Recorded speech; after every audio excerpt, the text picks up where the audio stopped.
It's that time. You are officially in Alert Zone. Welcome to the Alert Zone TV. I'm the Wizard Uncle James. I would love for you to become an active citizen of Alert Zone. You know how to do that. Welcome to another episode of Never Again, the docu-series we do here in the Alert Zone. Like I said here, we just point you to the stories, and it's up to you to do your research and prepare yourselves so that things like this never happen to you. So, you guys see, I got the EDC. YouTube, safe control environment, all that. Got my 5-shot wheel gun. This is my Taurus snub nose 357, chambered in 357.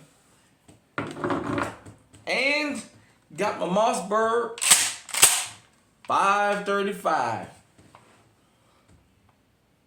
chambered in 12 gauge.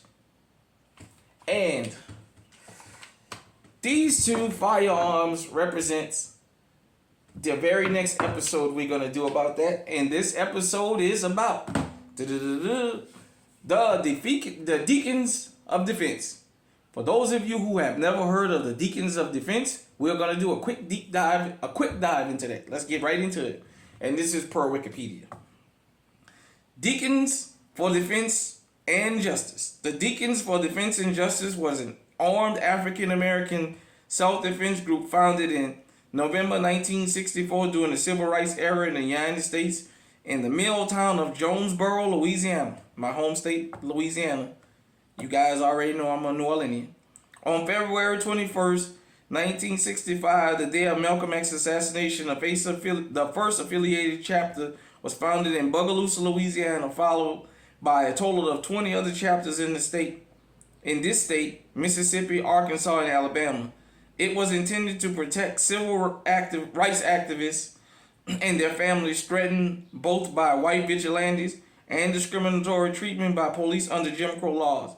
The Bogalusa chapter gained national attention during the summer of 1965 in its violent struggles with the Klan. By 1968, the Deacons' activities were declining following the passage of the Voters' Rights Act of 1965, the entry of blacks into politics in the South, and the rise of Black Power movement. Blacks worked to gain control of more political and economic activities in their communities. A television movie, Deacons for Defense, in 2003, directed by Bill Duke and starring Forrest Whitaker, aired about the 1965 events in Bogalusa.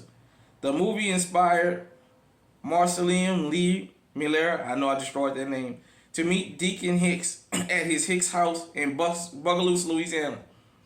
The Bob Hicks house in Bogalusa commemorates one of the leaders of the Deacons in that city.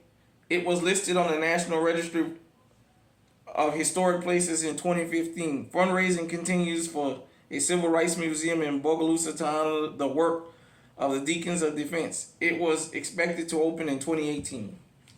So, for those of you who don't know about the Deacons of Defense, let me give you a quick dive into Black Americans' history, foundational Black American history, and it correlates with what you see here.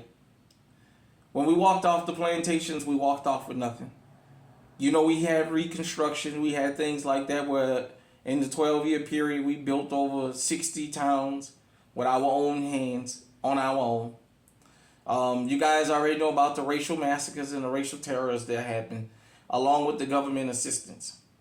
Well, the Deacons of Defense represented something for those of us who understand American history.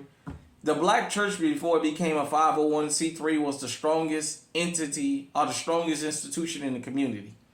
When men and women were lynched, when women were raped, when things happened that was cross-racial, the church is where the men met to deal out how they was going to defend and deal out the punishments.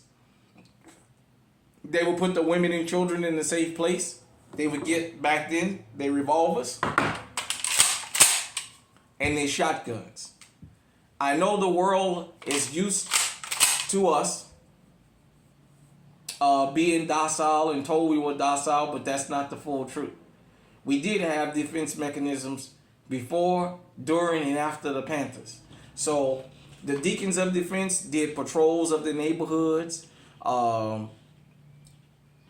basically they let it be known they wasn't looking for violence, but they were good shooters and they would do what they have to do. And off the record, I have heard of incidents back in those days where they actually had to get out there and get busy and, as they say back in the South, put that pistol on some people, put that shotgun up on somebody's head and do what they had to do.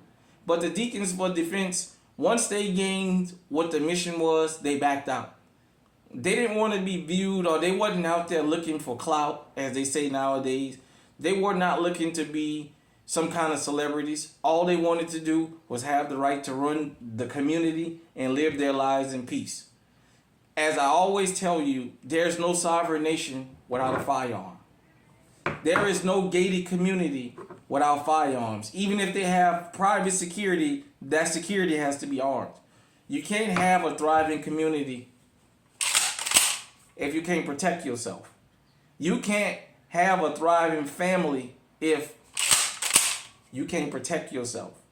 That's why we urge here in the Alert Zone, go out and get legally armed and protect yourself. At the end of the day, they say you'd rather be judged by 12 than carried by 6.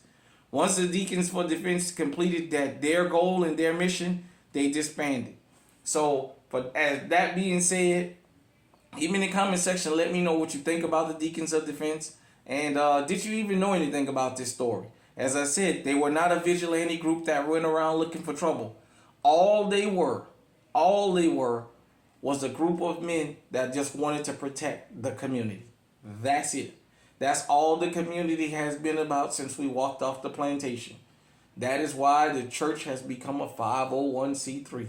It is nothing like it was during the civil rights, the Deacons of Defense, Black Wall Street, Reconstruction, and everything else. Ever since the 501c3, the black church has become the joke of the world. But hit me in the comment section. Let me know what you think. Until next time, stay safe, stay armed. I'm from Louisiana. I'm from New Orleans. I'm a foundational black American. We had guys and still have guys and girls out there doing the work to keep the people safe. Stay on high alert.